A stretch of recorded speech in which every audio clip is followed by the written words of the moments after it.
Carpeteria, Burnaby, Richmond, Surrey, and Nanaimo. Now. Woodward's Own Supreme juices and juices from concentrate are made up to a quality, not down to a price, just like all Woodward's fine food products.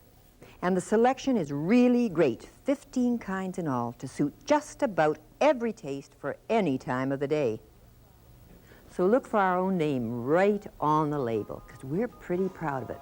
Because when it comes to quality, choice, and value, Woodward's has it all.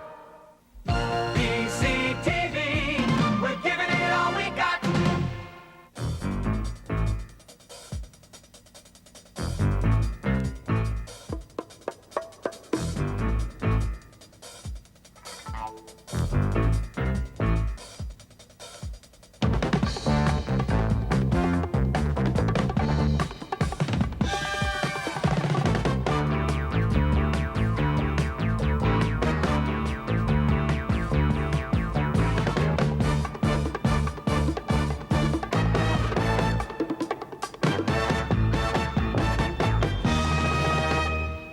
Good morning.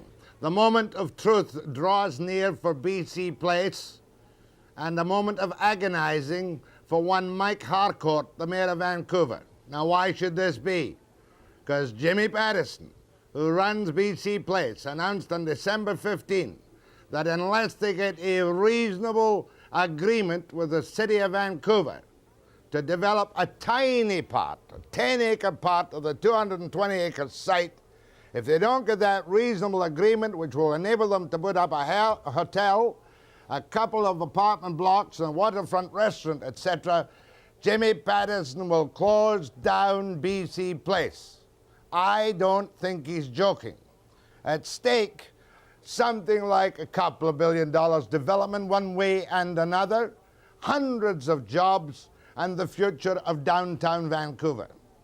It's no exaggeration to say, and I've pinned my flag thoroughly to the mast, that for the past 2.5 years, there's been nothing but foot dragging by the planners and the majority of the council at City Hall.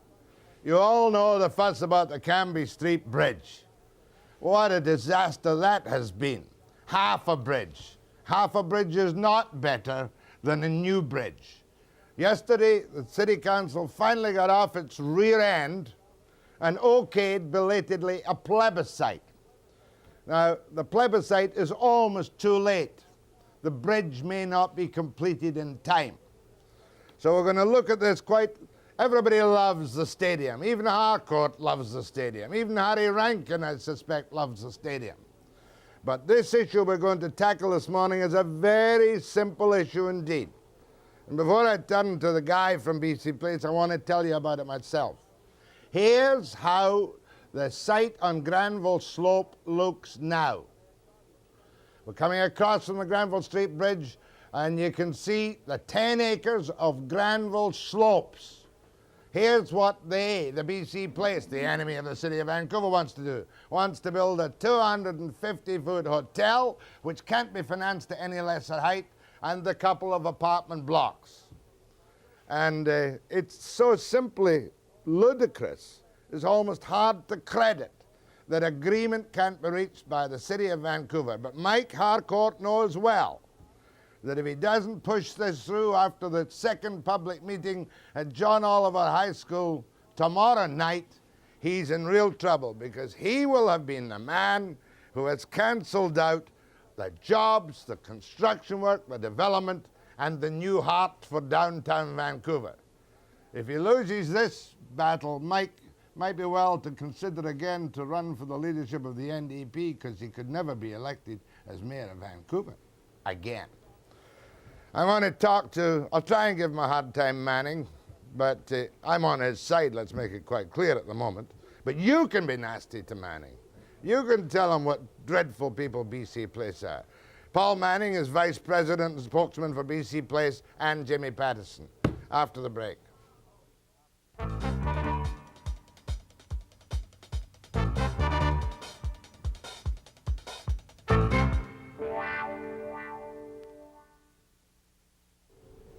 Before I get down to the nitty-gritty on this particularly simple proposition today, Why didn't Jimmy Patterson come this morning? I wanted to get Jimmy here to nail him to the cross. I'm sure he would have liked him, but he's got meetings all morning. All right, now when Jimmy Patterson on December 15th said, either we get a reasonable economic proposition or we close it down, is this a bluff backed by Bennett? Well, it's not a bluff, but I'm sure it's backed by the Premier. I mean, look at it another way. We've got less than 2.5 years till the World's Fair opens. Jimmy Patterson is the chairman of both Expo and BC Place. 2.5 years is not a long time to build a whole World's Fair. And if on top of that you're doing nothing but spinning your wheels on BC Place, then better to shut it down and get on with the fair than to waste time doing nothing. Now, supposing, for instance, you lose the battle on Granville Slopes, which we're going to explain in a second, does that seriously affect or hinder BC Place? Hinder Expo 86? Well, it affects both. If the premise of BC Place is that it's going to pay for itself, including the stadium and the land and the servicing of the whole site, including servicing the Expo site, then the sooner you get on with some development and get revenues from leasing, the sooner you're going to pay off the project. As far as Expo is going to have a site, but whether that site has hotels and restaurants and ferry slips and some apartments and other buildings around it, yes, it'll affect the fair. It's a question, if you've got the fair plus BC Place, then you've got a whole thing happening downtown. If you have no BC Place and just the fair, then you've essentially got the fair with a fence around it, the stadium, and a bunch of parking on BC Place. And you have no revenue coming in to help pay off the stadium or to pay back the costs of BC Place?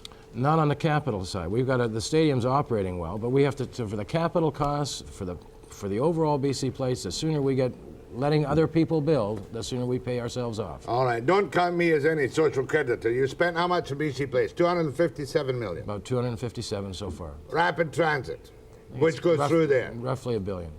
Canada Harbour Place. 136 plus, so a good 200 million on Canada That's Place. the federal government. They're paying all of that. That's right. How much does the city of Vancouver have to pay for Expo 86? That's the one that Harcourt didn't want, remember? His telegrams? I don't think there's anything. I don't think the city has a nickel on any of these things. Other than if I live in Vancouver, I'm a Vancouver citizen and a BC citizen and a Canadian citizen. But as far as government contributions to any of these things, you have some from the feds, most from the province, and very, very little if I want you to show this picture first, that picture. This one here? The one you had. Now, circled in here, you got that? Outline the entire BC Place development in there. Well, the site starts back in here, and Expo curls around here a bit on some city lands, and then you come right through here, and that's the entire BC Place site. What's the fight over just now? This little area, some 10 acres between two bridges. That tiny little box in the armpit of the two bridges. Not the most attractive. Just across from Bridges Restaurant. That's right. 10 acres. That's right. And that's what they're fighting about. They're fighting about the height of the buildings there, is that correct? I think there's a big problem with height. There's three main issues that we have with the city: height, views, and density. Let's get this height thing clear right now, without any demonstrations. You wanted to build a hotel 100 meters, 320 feet high. Our initial proposal, like you could a stone's throw away, was to have the capacity to build up to 100 meters or some 300 odd feet. 300 odd feet. What's the minimum at which your financiers and Patterson say that hotel must go up so you can pay off the bank loans? 257 feet. 257 feet. What does the city say? 150 feet. You gotta be crazy. The planners say you can't go above 150 feet. Why? We're still having trouble figuring that out. If you've got an existing skyline, if you were building the first building in the downtown, that's one thing, but you've got an existing skyline. And the other thing is 150 feet when you've got a 200-foot podium of land in the middle of the city and buildings 450 feet high on top of that. 150 feet is nothing. 300 feet is nothing. This fight is about the height of the buildings on Granville Slopes because it might conceivably interfere with the view from those sitting drinking in Bridges. Is that right? Which has no view now anyway. The only view you have from Bridges, by the way, is up streets that we opened up. Hornby and Howe, because we've cleared the site, you can now look up those streets towards the mountain, which you couldn't before. What are the heights of the apartments in that ragtag and bobtail unplanned West End? Well, just to the left of the Burrard Bridge coming over is some 300 feet apartment. What is the height, including that above sea level, of, say, for instance, said he, Harbour Centre in downtown Vancouver? Well, Harbour Centre is about 479 feet, plus whatever it's on the podium, 100, So it's- 100 200 feet. Royal Centre, 470 plus a couple of hundred feet. That's right. And they want to restrict you to 150 feet on this 10-acre site in Granville Slopes. Yeah, we've been having some trouble with that too, but I think... Is this Harcourt's plan? Well, to be fair to council, Jack, is right now You it's been... don't have to be fair to council this morning. We're looking for 11 votes on Thursday night, so we'll be fair as much as we can. But there's a staff recommendation, primarily out of the planning department, that focuses on these different issues. And council, it's fortunately, finally, it's now in council's lap. I'm going to do a little demonstration here. I'm not as stupid as some people think I am. This is a piece of land, see? You can't see that piece of land on the desk. There. All right. What the planners always want, especially in this place, is a long, flat building like that, right? Or something like that. So you can build a building like that. That's a 3-story building. That's a 12-story building. And how much can you see by that? It blocks you. You're sitting boozing in Bridges, and you're looking at this building. A low building, lots of sky, but it blocks the view. If you build it like that, you've got lots of room for roads and parks and spaces and a tall building. The fight is whether it should be 150 or 257 feet. Well, there's one other question then. This is what you call floor space ratio. If you've got that building and height and design and all these things that we've talked about for 3 years now, if you've got that there, then you can, if you live there, or if you've got a hotel there, then you can look out, you have views around this building and you have views out of it. Who wants to check into a hotel and look at the underneath of the Burrard and Granville Bridge? I mean, that's the point. But If you're going to don't sell... You see, floor space ratio, that's what all the planners do, floor space ratio. Yeah. That way, or that way. Yep. Now, we're going to put the listeners to a task. Let's come up on this side section looking from Main Street across to the two bridges, Granville and Burrard. Now, there we're coming off Falls Creek. Now, there's the new development projected. That's the BC Place proposed. Now, stop there. Stop there. Now, that's the new development on the island, right? That's If they get the okay. The dotted line is what? The dotted line is our proposed height limits. But that's when we first proposed. You see where the building actually is. That's 257 feet there. The thin lines you see are computer printouts of all the buildings downtown. the west so you end. start to see the built form But on that the dotted downtown. line, that's a proposed height? That's 300 now. That's some 300, and that's the existing height limits. How much can the city council or the planners authorize? Which line is their authorized line if they want to give you full height? Well, if you go past our site over to that new solid line, Right? okay, moving over to your right, Move it to, then you've got 300 feet that they can go up to now under existing zoning, and you can add another 150 feet at the discretion of the planner. So there's your 450 feet that you can do a stone's these are throw all away. the buildings in the west end. And if you go right down and you see the downtown, and which we're against, this skyline we're against includes this downtown. Oh, look at those ones. They're okay for 450 feet. Oh, that's very good. 300 feet or 450 feet in certain areas. We'd be happy with 257 for the hotel and 213 for the apartment buildings. Now, when you come to figures, and I hate doing figures, as you know, the city says the maximum floor Floor space ratio. I hate that. Floor space ratio that you must have in your hotel is 670,000. Or about a 4-point FSR. Never mind the 4-point SSR. BC Place wants how many? 909,000. 900,000. The city says you can only have 670,000 because it'll take out a couple of feet of sky if you're standing on Granville right. Street Bridge. That's So right. stupid. Your words. And what is your bottom line to finance it? Well, Mr. Patterson's made clear in the city's numbers, and again, we've translated our figures into the city's numbers, that if we don't get at least, and I mean at least, 826,000 square feet, then it doesn't make sense for us to go ahead. We should No, but shut you it down. can't interest a developer to put up a hotel on that site if it's less than 826,000 The square feet. hotel is 257 feet high and 380,000 feet of building. And for us to proceed, we need a total of 826 or more. That's in the hotel? 670 we can't even afford to play. It's just not worth it. That's for the whole development on Granville Slopes. And I make this point, Jack. There's three different arguments, if you want. We think that we can prove we're talking downtown density. We're not talking Kerrisdale or Champlain Heights. We're talking downtown. The more people there, in our view, and the city's view, the better. As far as heights, we're not sort of becoming the first person with a high building. We're along with the high buildings. We're enhancing an existing skyline. Views, some of the views we've created, the others we've protected. And last, but also important, BC Place has to pay for itself. And we're not in the business of starting with a sub-economic development as the first development of BC Place after 2.5 years of talking to lose money. We're better off getting some money as a parking lot than starting with a mediocre development as the flagship or the first part of BC Place. After the break.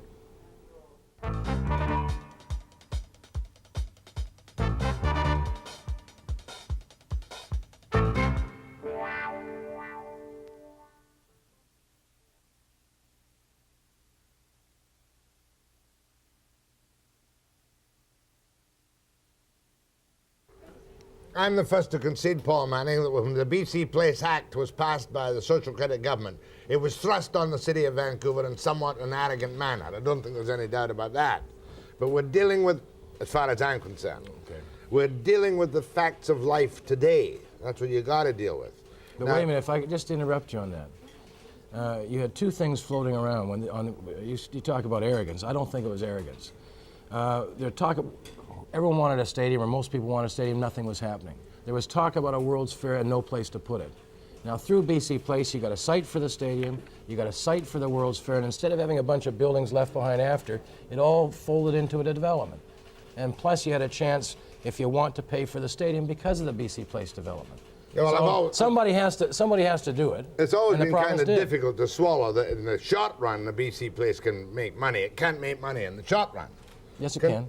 Well, it depends. If you don't ever get to build it, then you'll never make any money. That's right. But right at the moment, you're in for $257 million, including the stadium, 128, right? Yeah, 126.1. On target, on time, thanks to Alvin Nayrod. That's right. And other people, particularly Alvin Nayrod. Now, that stadium at the moment ain't making money.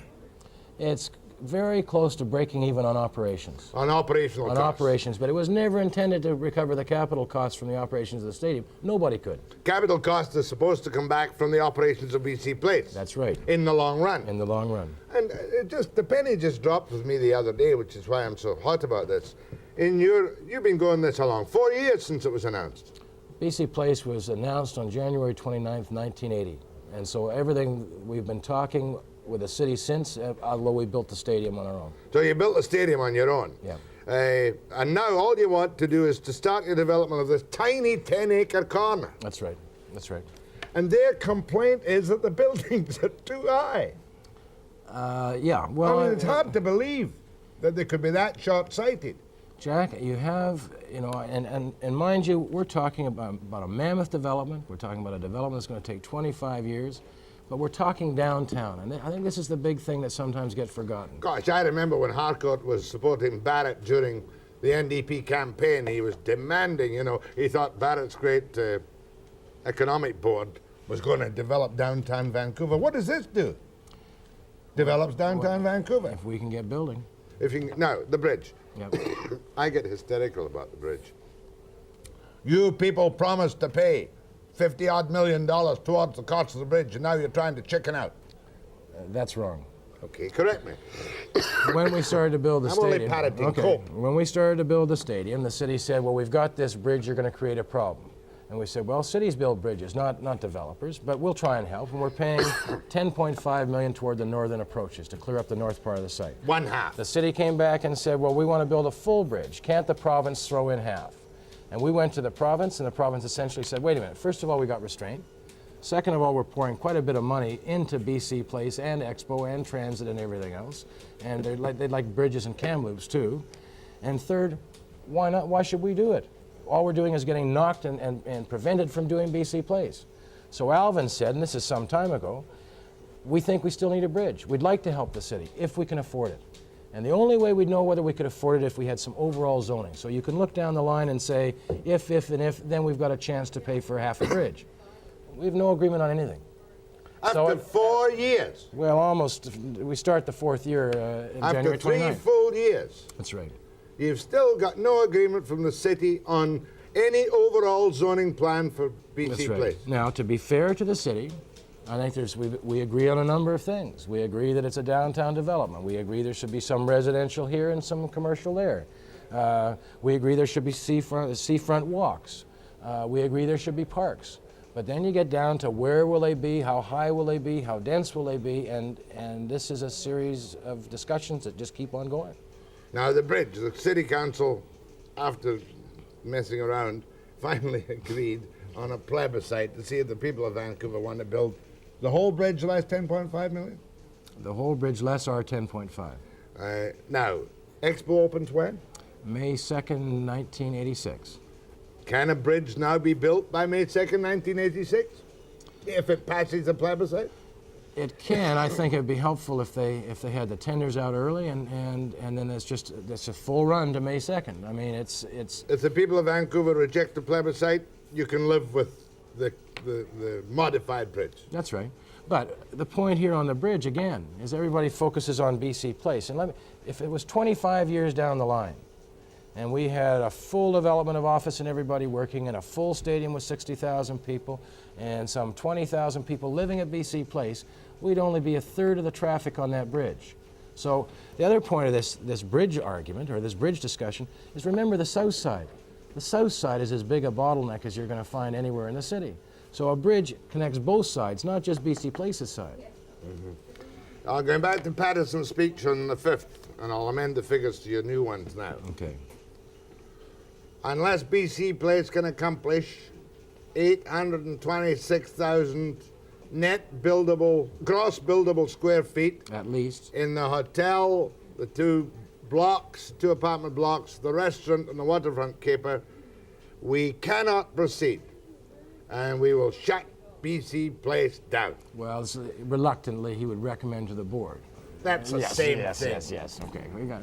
Reluctantly, I will recommend to our board of directors that we shut BC Place down. If we don't get our bottom line economic development allowances and 257 feet height on the bridge, we'll shut the damn place down. That's the message. He's committed to this now. Well, I think we're all committed. I mean, put it another way. How many jobs will be lost? I want to cheer up Mike in his campaign for mayor. Mine? No, sure, that would be good. That couldn't matter less. No. Now, how many jobs will be lost? Well, BC Place itself, and the stadium operates on its own, but BC Place is about 50 people. And that plus any amount of consultants or how many road work or construction different jobs will be lost? If you don't do the Granville Slopes, you've got hundreds of jobs on the Granville Slopes. You've got 500 permanent jobs after the Granville Slopes. You've got road work and other development work that would be taking place elsewhere on the site. You're looking at hundreds of jobs. Hundreds of jobs. So if Mike doesn't convince the council to go along with this, he's adding to the lineups of the Unemployment Insurance Commission. Well, put it this way. If this doesn't go ahead, there's a lost opportunity for pretty vital jobs that could be had. It would make a nice parking lot. I mean, a great parking lot. It'd make a great parking lot. It'd make a better development. Your questions to Manning.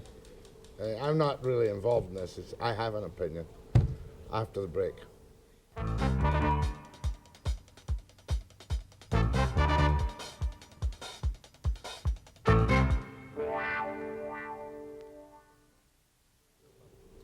The public meeting is the second of the two public meetings. Tomorrow night. Second half. Second half. We had 10 speakers get through on the first half, and we've got at least 50 speakers signed up for the second half, and I'm sure City Council then considers it won't make a decision on Thursday night, will it?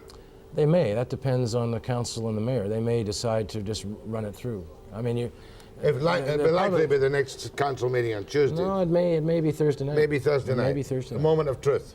It may be. Oh, well. I can always sign up for it. I was going to say I can get you a job, but I don't think I could. No. Go ahead to Paul Manning. Yes, good morning, Mr. Webster. Here's the former province newspaper reporter who's supposed to be an expert on stadiums is now an expert on municipal development. It's a nebulous argument to state that there are 600 feet apartments on the close to the Barrage Feet Bridge. It's like saying that in New York they allowed the Empire State Building to be built at 5,280 feet, that they're going to allow all other buildings to be the same size. The fact is, we have a city council, we have a city planning department. We have that. That establishes the zoning for particular areas, and they say that 150 feet is sufficient for that particular area to allow the public to view certain areas of the city that they wish to view.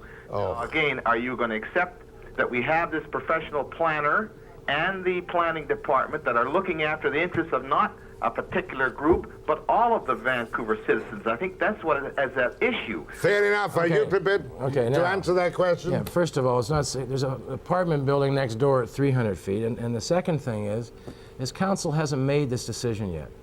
Some planner can recommend, but in the end, if you're talking about council, and I agree with you, it's council's choice. But council has to decide whether it's 150 or 257. Because you have got the axe on their neck, and you say if it's 150, we close it down. No, I mean, put it another way. I mean, I think it would be wrong if we just sat there and said, we agree, or we're not going to say anything because somebody says only 150 feet, and the hotel deal goes, and the apartments won't be built, and nothing will happen. I think we've got every right, before this elected body called council, to argue our case. And our case is 150 feet is too low, and what they're proposing won't work. Go ahead, please. Yes, Jack. Yes. How many hotels have we lost in the last year and a half in Vancouver that are better class hotels? We've lost 3. Which 3? The Devonshire, the Ritz, and the Grosvenor. The Devonshire, the Ritz, and the Grosvenor all were badly in need of modernization, and the value of the structures did not equate with the value of the ground. All right. Do you I have think any that's idea? a specious argument. What? Just a minute. Oh, that's the old regular. When do you get to sleep? Look at Mister. When do I you haven't sleep? phoned you since you've been on the air this year. No, but I hear you on every... I think he might be arguing that we need another hotel. You don't give time, you see. Now, let this man speak, Jack. Do He sounds carry so on, sir. forgotten. I humbly apologize. Well, what I want to know, have they taken a reading on how many hotel rooms we have in the city of Vancouver right now? The people behind it won't go ahead if they ain't going to make a buck, or unless they've got a nice debt-loss ratio that they can afford to carry it till things get better.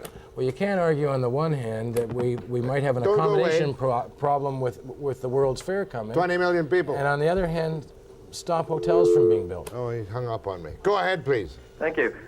Firstly, I'd like to object to the arbitrary nature with which the planning board decides what I want to view and what I don't want to view. Secondly, given the fact that, the recent memory of the Montreal Olympic fiasco, here we've got some entrepreneurs who are trying to make some money, who are trying to make Vancouver a beautiful city, a very proud city, and they're trying to shoot it down. I object. I hope Mr. Harcourt and the City Council see this, and I support you, Mr. Manning. Well, thanks very much. Come on out to John Oliver tomorrow night. Go ahead, please. Yes, Jack. I'm a good old-fashioned tradesman, and you told me that once yourself. And I'm a bridge builder, and I've been in this town all my life. How do you feel about this development? I feel it's the greatest thing that ever happened in Vancouver. And I think Mr. Paul Manning is able to handle the thing properly, and he's given us the proper answers here. And I'll tell you this now, there never was a more important issue in this city of Vancouver since its history that we get on with this job. Thank you, sir. Well, maybe, can I, just a point on that, because I happen to agree with him on most of that. Jack, look, we've got things happening in Vancouver that aren't happening anywhere else in the world, and certainly not in North America. When you got a rapid transit system, when you got a stadium, when you got a convention center, when you got a BC Place, and most important right now when you got a World's Fair, where everyone else in North America is sort of holding on, hoping things get better, we're doing things here to make things better. And if you take away that, or if you wreck it because everybody doesn't work together, you're slitting your own throat. That's my point. I mean, my feeling is that any other civic administration or planning department in an alert city would be welcoming this within certain limits with open arms. They've got you down from 330 to 257. Surely that's enough of a pound of flesh for them. I don't see what the problem is. Well, it would be nice to resolve it, because I can't think of anything more counterproductive than squabbling as we race towards May 2nd, 1986. Here's a call from Vernon, which may object to the whole thing. Go ahead, please. Well, you're not too far from wrong. Good morning. I think that you have developed the area ass backwards. You should be have these hotels in and your garden apartments and your affordable housing in already as a tax base or as a revenue base for the rest of it, for building your luxuries like your BC Place Stadium. But that aside, you've gone ahead and done it wrong. Now, let's be realistic. I'm up here in Vernon. It costs me the better part of $500 to come down and see a football game. Now, are you going to cut me off of the lake or the shore also? What is the design seems to indicate that there's going to be a block on the waterfront walk there. Okay, well, no, I think that's a fair question. First of all, we got 2.5 miles of seawall walk. Now, 2.5 miles. Now, we think that there's the odd place in Vancouver where you ought to be able to have a restaurant and actually eat on the water or be close to the water. It doesn't happen anywhere in Vancouver. You've got something like Pepe's in West Van. You've got Jonathan's on Granville Island, just a stone's throw across the water. We're going to have 2.5 miles of seawall walk. Vancouver is filled with seawall walks. All we're saying is that seawall walk should be there, but in the odd place, what's wrong with having a watering hole or a little restaurant that you can sit right there on the water and enjoy the fact that Vancouver is surrounded by water? How many acres of parks have you got in the whole development of 220 acres? About 80 acres of parks. Your oversight is that, if you recall, between Stanley Park and English Bay, there is a waterfront block already. And the problem, as a matter of fact, they're tearing down an apartment block, or threatening to tear down an apartment block. I'm not up to date on that. Are you talking about the Anglesey Lodge? Yeah. I think that's down some time ago. Yeah. I think you better be aware of the fact that people, if you're going to serve people who can't afford to eat at a restaurant there, you had better take into account the fact that there's lots of rooms right to easement along the water. It's just a question of whether or not they're going to... Let's look at it again on camera. You might not see it where you're phoning from, but that's the view from Granville Street Bridge. We can't go in. Can we go in on that anymore? Yeah, let's go right in on the towers. Right in. Got it. And there's the waterfront restaurant right there. Right? Correct? On the monitor. See it? Okay. And you've got to remember that at each street end, on Hornby and Howe, there's park, there's waterfront walk, there's ferry slips, there's places you can walk out there. I mean, the thing is, look at it another way. You're going to have 2.5 miles of waterfront, cleaned up, shoreline, everything else that wouldn't have existed aside from BC Place. Since ever I came to Vancouver, that particular area has been a dirty slum. Thank you, sir. After the break.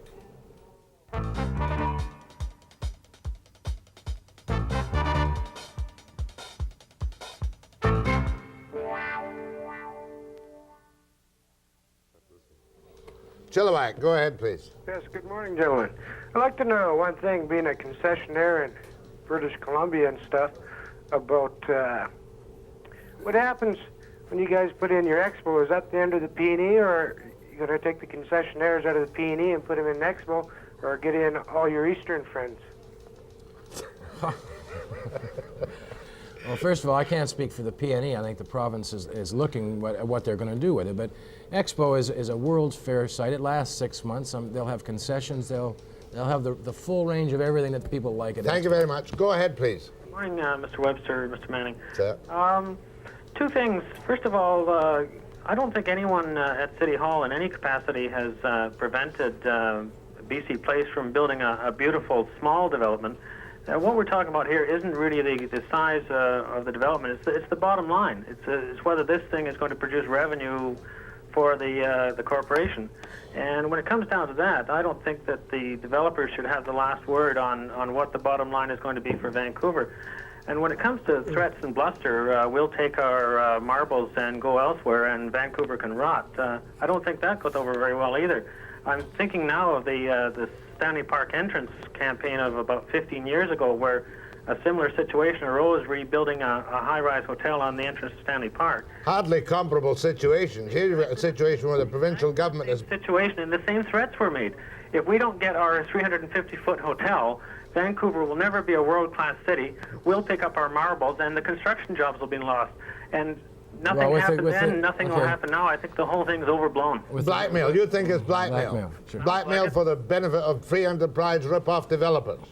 Like I say, the bottom line, no one's preventing them building a beautiful small development. They're just saying if we don't get the big enough development to produce our bottom line, we're going to pick up our marbles. We'll do a Frank McMahon, okay? Okay, well, with the greatest of respect, it's not just bottom line. It's not just bottom line.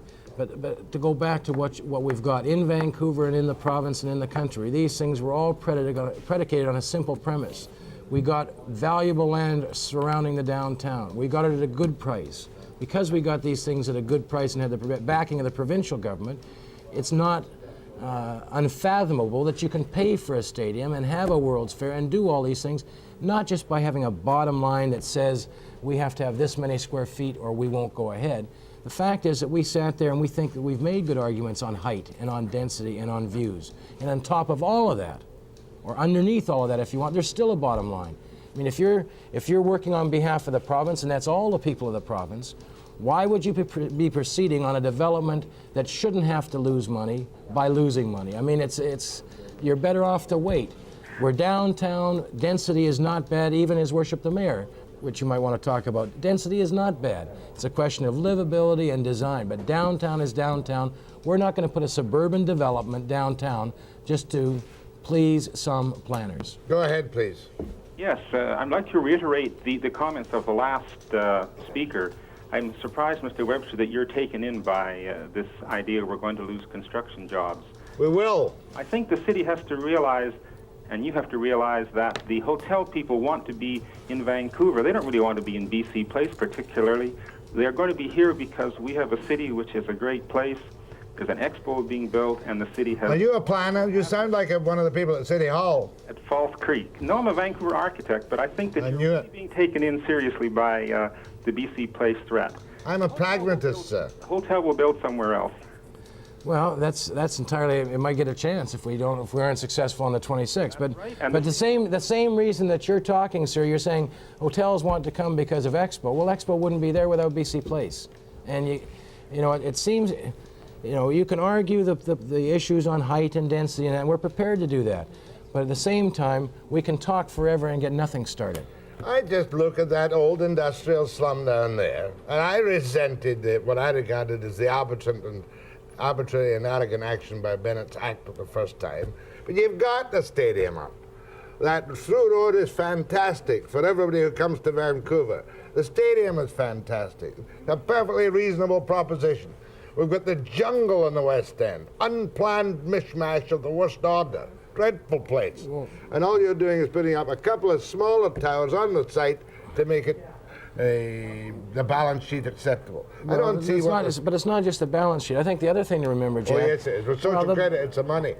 Well, who's in business to lose money if you've got an investment of taxpayers' dollars? Tell me, much does Jimmy Patterson get paid? That'll cost a small fortune. Less than a penny a year. What's he get? Nothing. No expenses, no salary. His attitude is if somebody doesn't help get this done, that lives here, who will? Go ahead, please. Hello, Jack. Yeah. I think you're off base this morning. I suggest you do a walkabout between the bridges on the south shore of False Creek. People like me who live here... Can't stand False Creek myself. Well, maybe you can, but I don't like the South Shore. Some of us think it's marvelous. Now, we're already blocked by big downtown towers. Oh, we got to tailor the whole city so you can see an extra couple of feet of sky. It's not a couple of feet, it's a whole panorama. Ah, come off it. Well, no, you know, and I think that we got to be careful here. It's not. We don't want to suggest that we don't care about views or that we don't care about these things. The fact is, we're all around with Granville Island. Remember how much trouble Granville Island had getting started? Oh, Same yeah. problems, but now it's there and it's a roaring success. That's why they took the view from the Bridges restaurant. For the people in Falls Creek, I wonder how many planners live in Falls Creek. I don't know. The fact is, you've got a skyline there already. We've opened up views that didn't exist on that skyline, and all we're doing is enhancing. Are you going to block the mountain views that we get between the big downtown buildings now? No. No. And if we did, as far as you're concerned in Falls Creek, I couldn't care less. Oh, jeez. Go, take a break.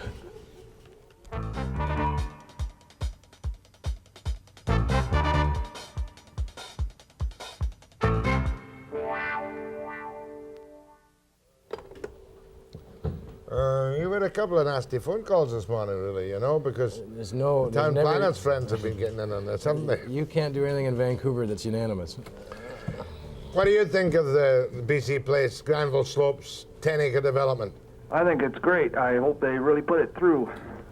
Good. My father, back in '36, when he came to Vancouver, said it would be a good site for something like that, and I have to agree. I think there's a great possibility for great development in. Okay, have you a question? No, I just agree with the whole. Good show.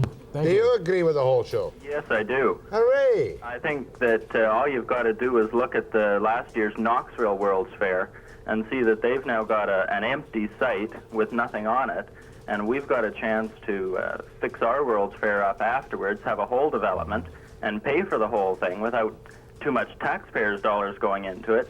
And City Council just seems to be saying, well, we don't want this. We'll just forget it.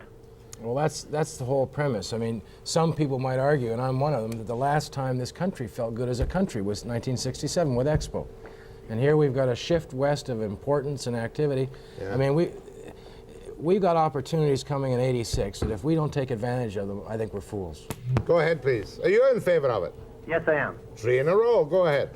Mr. Manning. Yes, sir. City Council is having trouble making decisions, obviously. Why don't you, now they have a plebiscite for the bridge, why don't you put it on the same ballot for your zoning requirements?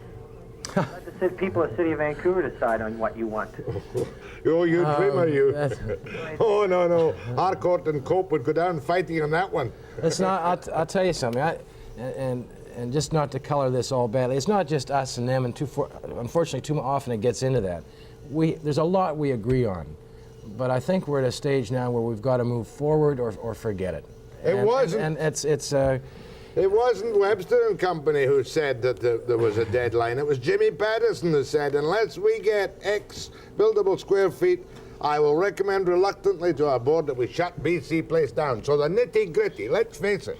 Sure, you agree with them on this and that and the next thing, but you have people in the City Council who don't want this deal to go through if it were solid gold 1-story high. Strictly political. There are people on council that object if we propose just to put grass over it, just because BC Place was doing something. But I don't think that's the majority, and I'm optimistic that we're going to get a majority council. But the reason I'm kind of hyper about it is that we have come to a stage enunciated by Patterson and reconfirmed by you that if we don't get 826,000 buildable square feet, at least, he will recommend to close the place down with the loss of hundreds of jobs, downtown development, preparation for Expo, and starting to pay back some of the money we have borrowed to finance BC Place. Plus, in our view, it's a good development we're proposing. It's a great development we're proposing. Yeah, it fits with the downtown. Yeah, but don't try and ease out of it. The crisis is here, right? Yep. The moment of truth is nigh. The moment of truth is here. Ask not for whom the bell tolls. It tolls for thee. Or to a Scotch one, it'll not be this in the morning. Go ahead, please. Yes, I think it's a great idea, the development. I think Vancouver has a problem in that they're afraid of it. I'm from the East, and it just seems to be a small town mentality, and they aren't using what they could. I think that if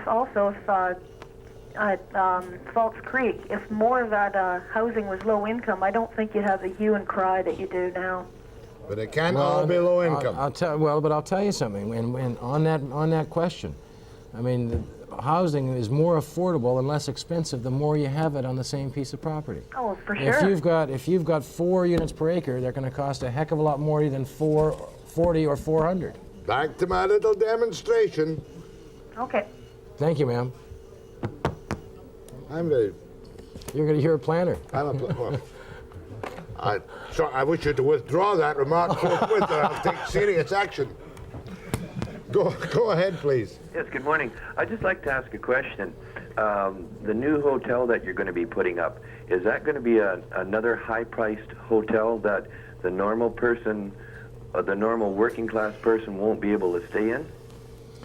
I think it's going to be a first-class hotel. There's no doubt about it. But there's, in any city, you've got a range of hotel costs. And what you're going to have, or you will have with that hotel when it proceeds, is not just the rooms, but there's going to be functions there, restaurants, shops. You're talking about a whole development, not just the cost of the room. There'll be lots of rooms, and are lots of rooms in and around downtown Vancouver now at a full range of prices. No, it'll be a fancy, high-priced hotel. No, I realize that, but what I'm talking about is I've stayed in some hotels, and I live in Surrey, but I've stayed in some hotels in Vancouver before, and it seems like every time they put up a new hotel, the price tag on the room is, well, nowadays it's up over $100, And that is one of the cheaper ones in one of the fancy hotels. Well, let's just sum it up, Mr. Paul Manning, Vice President of BC Plates. You and your directors are on the griddle for what happens Thursday night and thereafter. Just let me restate it once, ask you one question. If you do not get what Patterson and your board regards as a minimum buildable for economic development, will BC Place be closed down? If we don't get at least that minimum, yes, it will. And we're talking about a tiny 10-acre slice of 220 acres to enable you to start some development. Most of which is this hotel. The moment of truth is up to Mayor Harcourt of the City of Vancouver. I'll be back with BCIT's birthday after the break.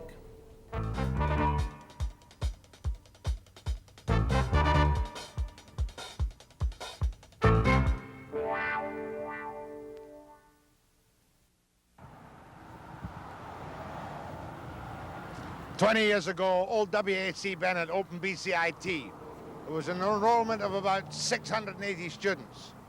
Today, 4,400 plus 30,000 part-time students. And in good years, they can get 100% placement for the graduates. Last year, 63%. They're going to predict that it'll be 90% for 1984. Well, let's go and have a look at what they're doing in the BC Institute of Technology and see if it's worth the $52 million a year that we're paying for it now.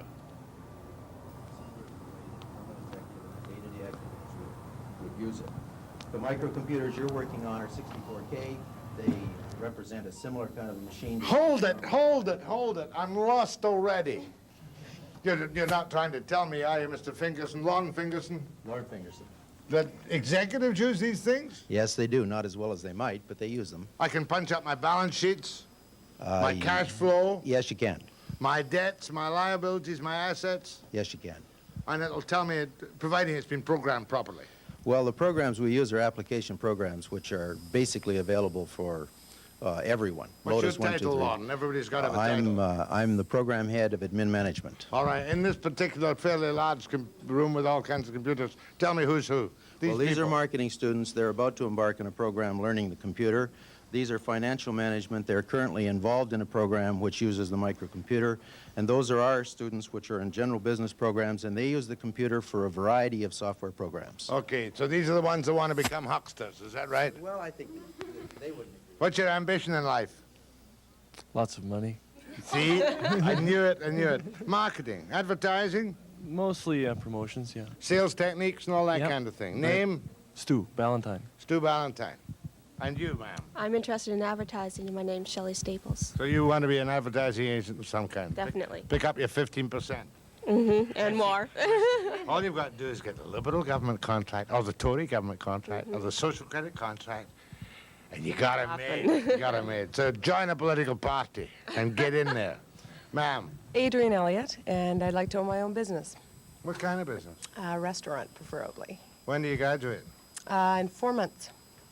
And you're not learning about how to cook in this course. No, I'm learning entrepreneurship. That's the name of the option. That's right. Be a healthy, speculative gambler in industry, in business, make a lot of money. That's right. Now, this lady here. Hi, Newell Allard. I'm into advanced technology. I'm in that technology and in marketing research. I have an interest in marketing research. What kind of advanced technology? Advanced marketing, the marketing of advanced tech products, such as the computers. Such as the computers themselves. Who's in financial management? These girls here. You're in financial management, aren't you? Yes, I am. How long have you been here? Just one term. What are you going to be, a CA or something? No. What? I'm not sure yet. Not sure yet. And your name? I forgot your name. Sherry Dosdell. Where from, Sherry? Vancouver. You Vancouver too?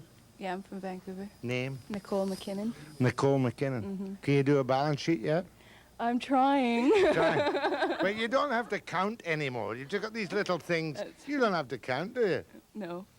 You can use a little computer. What do you mean, Well, we're learning that next. You're learning that. Good. Where's that Lon Fingerson? We'll just finish up with Lon. Job prospects for these people? For those who have competency or fluency in microcomputers, very good. We started the program last year.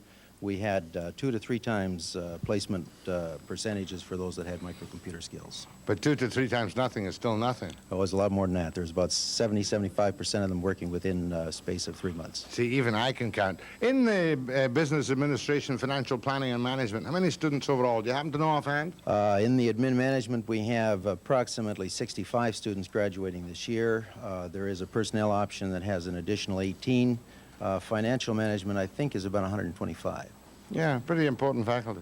Yes, I think so. We feel so anyway, Jack. One last question. Is your equipment up to date or is it outdated already? We follow a policy of leasing the equipment so that we replace it each year with whatever is current today. Don't get stuck. Don't get stuck. What's 2 and 2?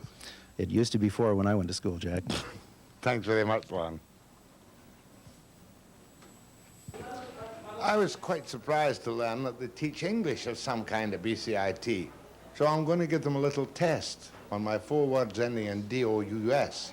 Horrendous, tremendous, hazardous, and stupendous. See how good their English is, or their vocabularies are. When we go. Come on. Come on, Paul. Just follow me in. Excuse me, you have an unexpected guest. And you are Jeannie Scrivener. Jean Scrivener, right. Jeannie Scrivener.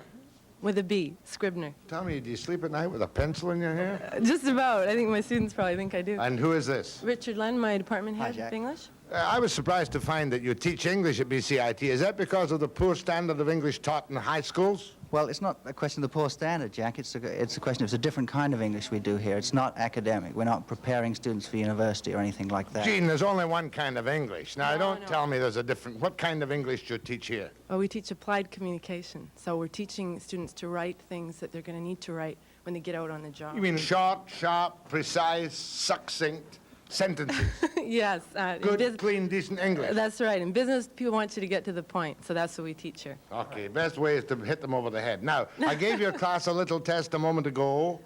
4 words in the English language ending in D-O-U-S. Who has got 4 words in the English language ending in D-O-U-S? You've got... You all do. Okay, we'll take you. Loud, clear. Tremendous, stupendous, horrendous, and hazardous. You win the Webster T-shirt. Thank you very much. Keep your English precise. We'll do that. Thank you very much, Richard. Thank you very much, Jeannie, with a pencil in her ear. Here's a man I want you to meet, Dave Brousson. Hello, Davey. How are you? You're the Dean of Development at BCIT. That's right, Jack. I've been here for 5 years now. Well, with all the restraints now, there won't be much more developing despite your 20 years of activity in BCIT here. Well, Jack, that's one of my jobs is to develop more support for BCIT. That's why we're pretty doing tough this. these days. Not at all, because BCIT is a place that has contributed to the province for the last 20 years in providing technicians and technologists to fill the jobs in the province. Well, you've got, what, about 4,400 full-time students and That's right. That's right. 30,000 part-timers. That's right. Over 30,000 part-timers. For the woman I want to meet, would you Jack, introduce... I want you to meet Bev English, who's the manager of the Canada Employment Center here and is also a graduate of BCIT. She came back about a year and a half ago as a mature student, and so she understands how to be a student and a manager. Thank you very much. How many students are graduated every year in the various, what do you call them, departments? Health, business administration, engineering. About 2,000. Close to 2,000, yes, Jack, every year, and it seems to be increasing. So you've got the job of finding jobs for 2,000 students? Close to 2,000 students, yes. Many of them are able to find employment on their own.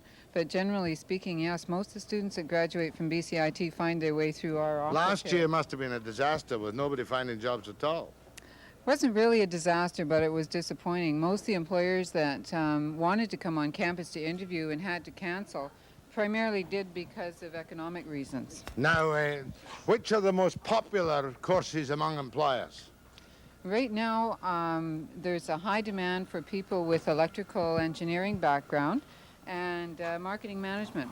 So is this high-tech electrical engineering, or is that just ordinary electrical engineering? No, I think in this day and age you have to refer to it as high-tech, yeah. So if I'm a high-tech student, my chances are better? Yes, But yeah. most of these are non-union jobs, aren't they? Money's not so good in them. I can't say. For the starting salaries, in most cases, they've been about the same or a little bit down from past years, but we don't know whether that's because fewer of the major employers were able to hire or because, in fact, salaries have reduced a bit over the years. So for the year ahead, Does it look any better? Yes, it does. Yes, it does. It really does. We're a lot more optimistic about opportunities for grads coming out of school this year. Tell me this, it's always easier to place a young graduate than an older one, isn't it? Well, what can I say? Of course, I do apologize. Being a BCIT grad myself. And the young one at Yes, that. of course, of course. Thanks very much. Thank you very much, Canada, Jack. you don't do with grants at all, no. No, the counseling department over on the other side of the Thank you very much indeed, Beverly.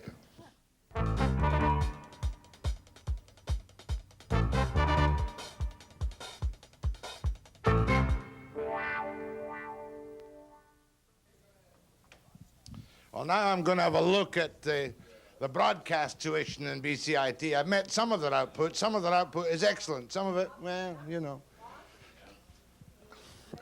Excuse me, sir. Excuse me, sir. I'm sorry to interrupt your... What is this? What's my name? What is this? Your name. My name. Your name. Come on. Does it begin You were with? trained by Warren Barker, the most does it dedicated begin with newsman. W? Begins with W. I was in your hometown this year. What, Vancouver? Yeah, and they've never heard of you. You mean Glasgow? Glasgow. Get your facts right. My hometown is in Vancouver, not in Glasgow. Hesketh, how are you? How long did you and I work together? Oh my 12 God. years. 12 good years. you 12 know. good years. I use your name often because I always say, you know, my teacher will be here today. In what way do you use my name? Well, I always say that you are probably the dean of Canadian journalists. Well, let me endorse that remark. Now, what were you telling these people when I came in just now? Well, Jack, what we were doing here is getting ready for the afternoon.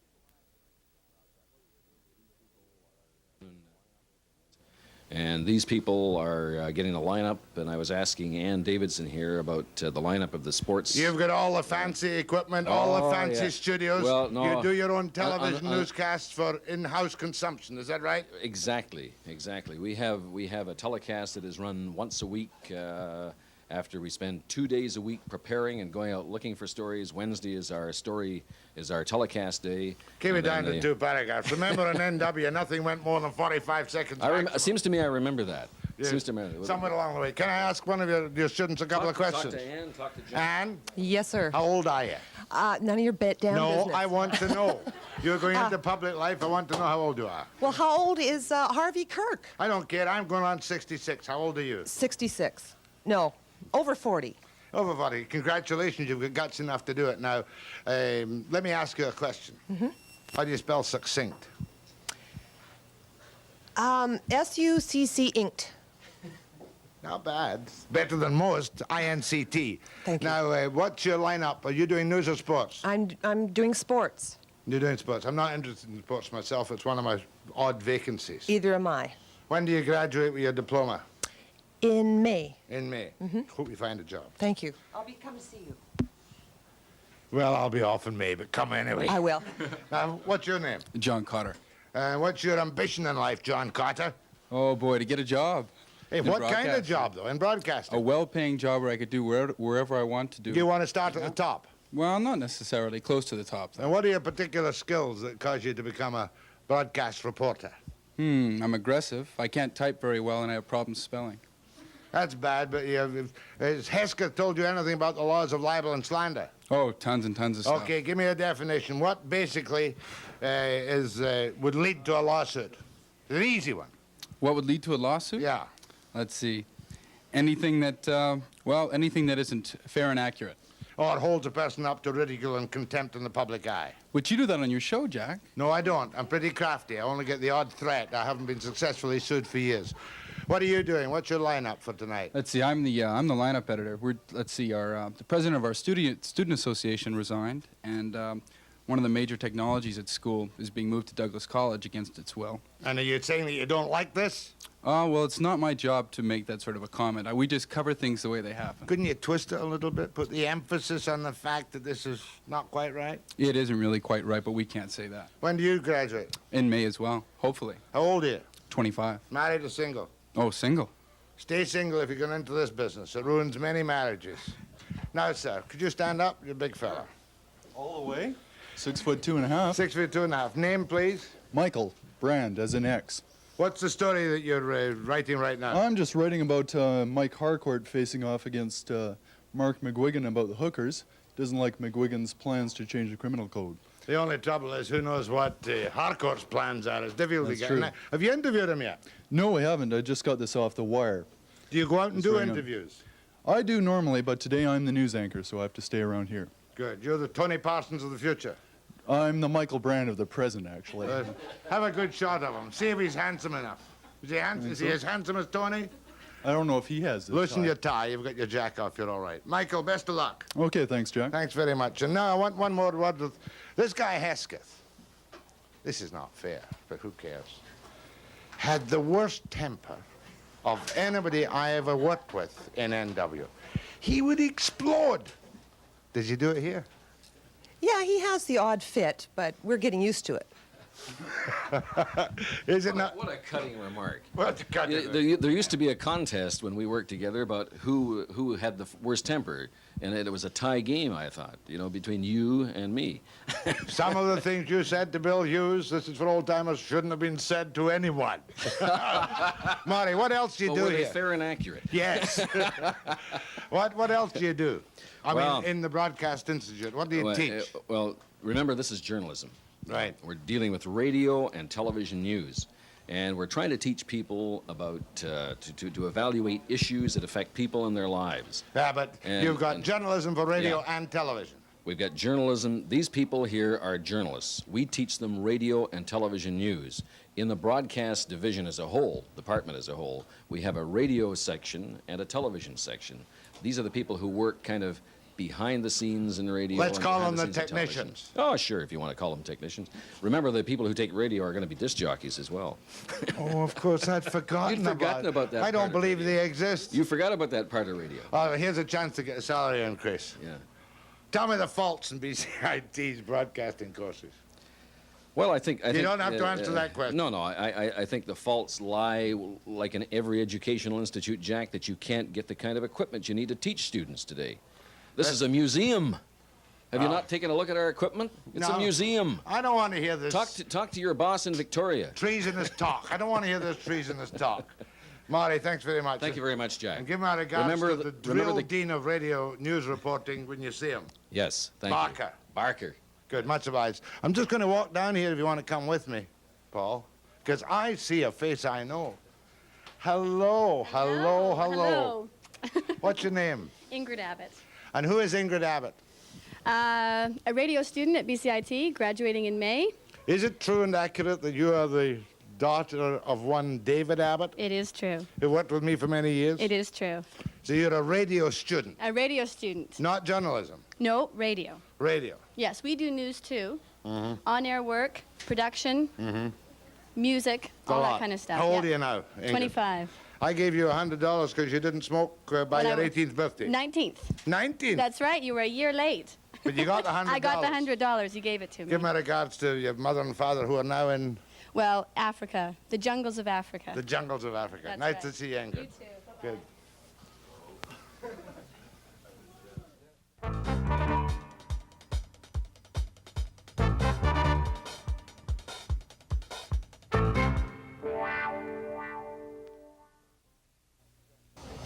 Well, we had a look at the broadcast center, but one of your big efforts, Davy, is in health. Well, we have a whole division of health care, nursing, and a whole lot of medical and radiology and other similar technologies. Would that be the largest section if you cut BCIT into three of your three major units? There's health division, business administration, and broadcast. No, engineering technology is the other one. Engineering technology. is Right. the other one. That would be our largest one. Now, Health is perhaps the smallest. good. I'm off now to see Brian Gillespie, who's here. Where is Brian? Oh, there you are, Brian. Brian, you're the head of the health division, correct? Yes, I am. Well, let's get right down to Casey's. I won't cross you about that. I see a story in the paper. You've graduated hundreds, if not thousands, of nurses out of BCIT, right? That's right. Why do I see stories now that there's a critical shortage of nurses in British Columbia? St. Paul's and the General screaming and shouting. The shortage that you're reading about in the paper, Jack, is for nurses in the intensive care. And our program is training nurses at the basic level. And the nurses they're looking for require additional training and preparation, and there really isn't a program in this province for that. Well, why don't you start one? Well, we'd love to start one. but it requires approval by the Ministry of Education and some funding to get the program set up. The old money problem. That's right. How many nurses and lab technicians would you graduate in 1 year at the end of a given? We graduate approximately 400 people in the technologies of nursing. We just had a nursing graduating class of our ends of about 56 and about 45 psychiatric nurses. Good. Now I'm going to speak to General Sherry Rupsich. Now you're in general nursing. Yes, I am. How long does your course take? 2.5 years. And that brings you out as what, an RN? I'll be able to write registration exams. As provincial an RN. exams, yes. Provincial exams as an Right. RN.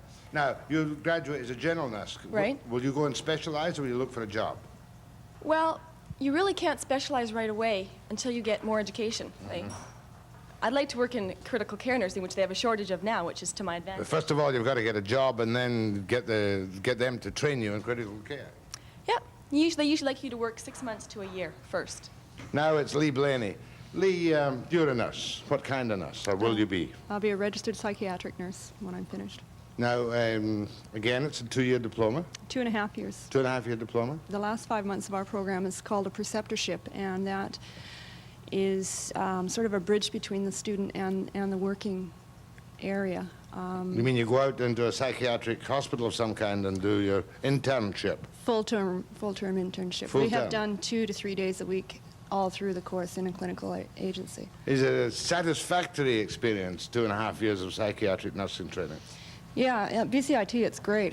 I've really enjoyed it, and we're pretty well guaranteed of a job when we get out. Before I leave, did somebody tell me that you're one of the last graduates of psych nursing from BCIT? That's right. The program was canceled.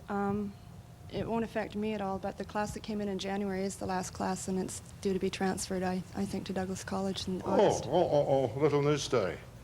Brian, what's this? Your psych nursing has been stolen from you by Douglas College? The psych nursing program is being transferred from BCIT to Douglas College at the request of the ministry. Are you liable to lose your general nursing? I sure hope not. That's not part of the plan, I gather, the ministry has. So psych nursing goes to, and what about this crew that came in last January? Will they finish the course here? The students who began the program in January will finish the program here at After this, BCIT. you'll have to take it from Selkirk College? From Douglas College. From Douglas College. And the fact is somebody looks on you as high-tech and doesn't want you to do psych nursing, is that right?